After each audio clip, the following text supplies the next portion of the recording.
Héctor Ramírez, colaborador, escrito en La Razón, exsecretario de la Vicepresidencia del Estado, expresidente del directorio de Entel, siempre hijo del huracán Ramírez, un sindicalista ejecutivo minero. No se puede contar la historia de los movimientos sin nombrar a Huracán Ramírez. Estoy con su hijo.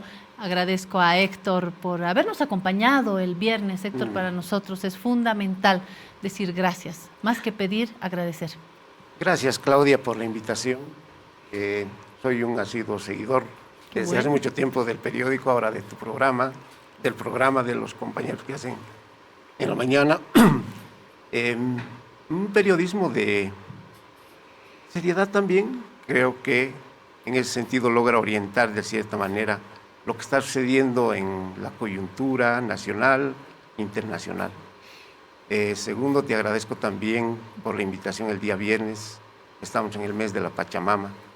Tenemos una raigambre muy profunda nosotros en ese sentido como país, de agradecer a la Madre Naturaleza principalmente todo lo que nos da. Y este mes es donde tenemos que aprovechar para hacer eso, ¿no? La vida que tenemos. Así es. Y tercero, sí, agradecerte también por la mención que haces a mi padre. Parte de un equipo en realidad, ¿no?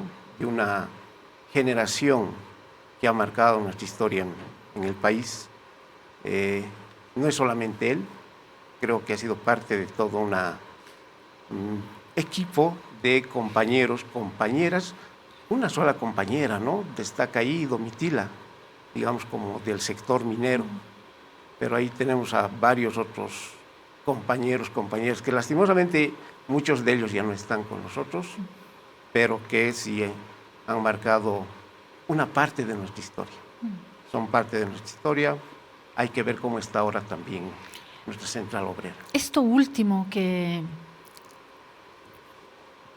pone sobre la mesa, Héctor, nos habla de un antes y un después también. No sé si peco de nostálgica cuando miro el recorrido del movimiento, de los movimientos mineros, y hoy me hago un par de preguntas respecto del mapa hoy, no solamente de los mineros, sino en general de los movimientos sociales. Tiene una cara visible que es el movimiento al socialismo, está debajo de, encima de, al lado de, es decir, no se entiende el movimiento al socialismo sin las decisiones, sin la participación de estos movimientos y con el peso específico que tienen los mineros. Pero los mineros no se los puede encasillar en una sola palabra, no se los puede poner en una sola caja. ¿Cómo estás viendo, Héctor, hoy la fotografía de los movimientos sociales y en concreto el peso de los mineros? No puedo sacar de mi cabeza el debate en la caída de Evo Morales, cuando un minero le dice, que le digan en la policía, que le digan los militares, los que tenían que decirle, a Evo le habrá sorprendido, pero Morales confió enormemente en las Fuerzas Armadas y luego le sugirieron que renuncie. No sé cuánto habrá confiado Evo Morales en la policía y luego le sugirieron que renuncie. Pero una voz minera me pone esto en cuestión y lo pongo sobre la mesa como un antes y un después. No sé si para ti tiene ese peso, Héctor. Sí, o sea, no esperas, ¿no?, de tu compañero, de tu aliado, pero creo que hay que ver los momentos también en ese sentido de la central obrera. Creo que hasta el 1985 ha tenido una trayectoria la central obrera. Yo recuerdo que... Del Bolivia se nos muere. Sí, alguna vez que fui por la Federación de Mineros, que la fuente de la COF es la Federación de Mineros, básicamente, en 1947, cuando se funda. Primero se funda la Federación de Mineros, luego recién la Central Obrera. Es el momento del auge de la minería, se viene la Revolución del 52. Te decía, cuando iba por la Federación de Mineros, los periodistas estaban por ahí, porque era la voz, y estaban en el Palacio de Gobierno. Era el poder estatal y el poder político. El poder político lo llevaban los mineros, la Central Obrera Boliviana. Creo que eso ha durado hasta 1985, te decía, con la caída de la Comibol principalmente, y el único líder que tenemos durante casi 30, 35 años es don Juan Lechín. ¿Y el 21060 lo pones como un punto también Sí, definitivo? pero también es como que el proceso a nivel mundial y el proceso que se viene también para Bolivia tiene sus consecuencias. Se desarma todo este movimiento minero. Muchos de ellos migran, una parte al Alto, otra parte al Chapare y una parte quizá menor a Santa Cruz. Por eso no es extraño ahora ver barrios en el Alto con nombres de mineros. Creo que eso también ha marcado en cierto grado las vanguardias que luego han surgido también. El 2003... Porque con ellos se van estrategias políticas sí, también, o sea, ¿no? cuando uno ve Principios. al Evo, también le ves al Filemón, ¿no? Que también acompañó, digamos, en ese sentido en el Chapare. Entonces creo que eso también hay que ponerlo en evidencia, como que se traslada estos principios también a estos 3 departamentos. Pero a partir de ahí siento de que en la Central Obrera comienza un proceso de desgaste y empieza a surgir también otro movimiento, el movimiento indígena campesino, que no viene desde el 85, viene un poquito más atrás, pero el 2006, con la llegada de Evo a la presidencia, es la nueva vanguardia, el movimiento campesino. Siento que ahora está muy desorganizado, desgastado. ¿Los campesinos, los mineros Los o mineros, los la dos? Central Obrera, la Central Obrera, ¿no? Muy desgastada en este momento. ¿Será el poder, Héctor, que les ha desgastado? Porque son parte Sí. de la estructura de poder del movimiento al esa socialismo que se ha quedado, unos dicen 14, 16, no importa, entre Sí, las dos sí. gestiones del movimiento al socialismo, es decir, las dos gestiones, hablo de las gestiones de Evo Morales y la de Luis Arce, son dos grandes paraguas, Sí. digamos, y el poder desgasta, ¿no? Desgasta y es la contradicción que hay que vivir. Como cuando eres movimiento social y eres parte del Estado, tienes que seguir cuestionando al Estado. No puedes ser parte del Estado. Como movimiento social es orientar las tareas que desde el Estado se tienen que ir aplicando. Siento que ahora, en estos últimos tiempos, como que se ha acomodado al Estado, el movimiento social. Digo en general, quizá la COP por su debilidad de estos últimos años, más todavía. Me gustó en el tiempo del golpe este compañero, Orlando Gutiérrez, ¿no? Que tenía un carácter un poquito más cuestionador, autocrítico, estar junto al gobierno del Evo, pero también autocrítico. Y yo creo que el movimiento social tiene esa tarea también. Pero no al punto de pedirle la renuncia, ¿no? Como hizo No. Guarachi. ¿Cómo calificas esa acción? No, pues eso es una traición. ¿Es una traición? Es una traición para mí. ¿Ah? Yo creo que no puedes hacer eso. Nunca. Tus principios de vida son otros. ¿Ah? Entonces eso creo que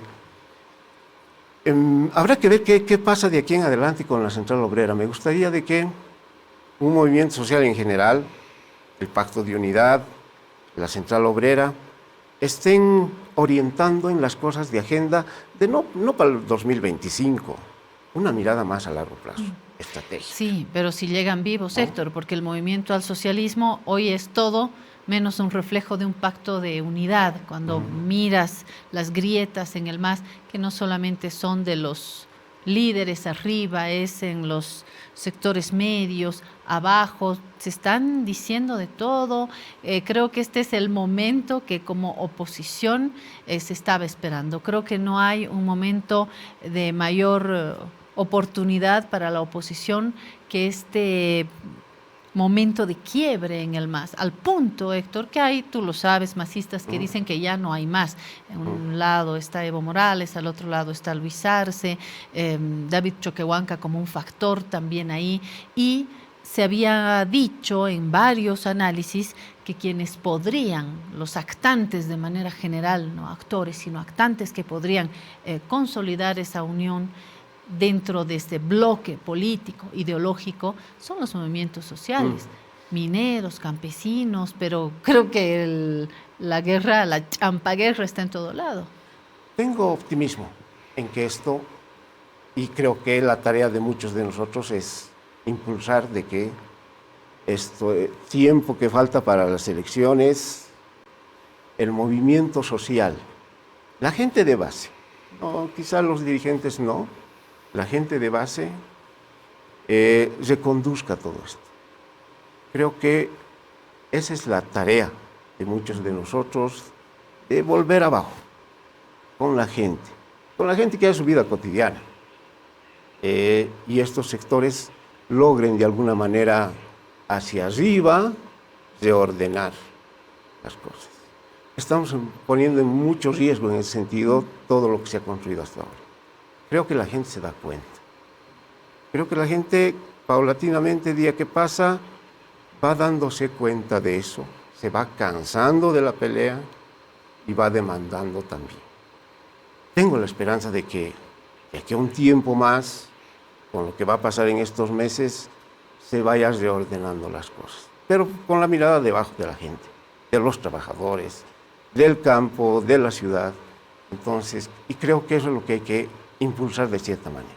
Si no, el MAS habrá sido un ciclo, ¿no? Y estaremos ante el cierre del ciclo del movimiento al socialismo. Lo que yo voy a hacer es cerrar esta etapa con Héctor y abrir las otras puertas que son también interesantes para mirar, para leer América Latina, y dentro de esto hay que poner los ojos en Ecuador y en Argentina. Comencemos con Ecuador, donde el asesinato de este candidato no solamente, pero es un punto crucial, diría yo, para sentir un verdadero vértigo como latinoamericanos, ni qué decir las y los ecuatorianos que están mirando un Ecuador como un país hoy inseguro, hoy atacado por la violencia, como una espiral, la espiral de la violencia. Si no, pregunten a nuestros hermanos colombianos cómo actúa la violencia una vez que se vuelve una espiral. Podemos estar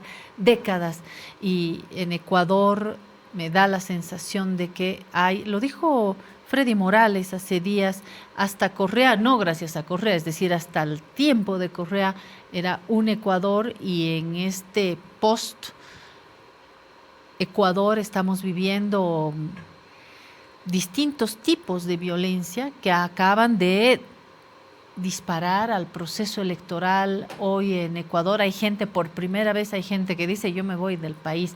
¿Qué está sucediendo y de qué América Latina está hablando Ecuador también? ¿Cómo lo lee Héctor? Muy triste lo que ha pasado la anterior semana. Más allá del candidato que haya sido, de derecha o izquierda, creo que hay que... se enciende una luz roja para Latinoamérica. No podemos llegar a esos extremos. Pero también habrá que ver los porqués. Creo que hay una descomposición también en cierto grado de la sociedad. Se ha ido descomponiendo estos últimos gobiernos. Creo que han golpeado mucho en ese sentido a la sociedad. La delincuencia ha crecido mucho. El narcotráfico. El narcotráfico. Me preocupa mucho, Claudia, en Latinoamérica, que el ejemplo de Bukele algunos estén empezándole a mencionar. Hay mucha delincuencia. No sabes la cantidad de gente que pone las cárceles de Bukele como un ejemplo. Oye, entonces ven esto y dicen, no, entonces vamos con las cárceles de Bukele, deben ser efectivas, ¿no? Yo creo que, lastimosamente, ojalá que no. La gente cuando empieza a pedir eso, ayer hubo el debate en Ecuador, a las elecciones, alguno de los candidatos puede agarrar esta receta, y la gente, como necesita protección, también dice, adelante. Yo no quiero estar viendo asesinatos en la calle, no quiero estar viendo esto. Pero las consecuencias luego es lo que hay que medir también. Y siento de que no cunda eso en Latinoamérica, nunca llegue a Bolivia. Es tarea de nuestro gobierno, de nuestro presidente, que eso no suceda nunca. Siento que la sociedad boliviana tiene otro tipo de mirada sobre estos temas, pero eso nos está marcando Ecuador. No sé si la solución vaya a ser el recambio del presidente. ¿Qué grado de descomposición se tiene ya en la sociedad? Ahora está militarizado Ecuador.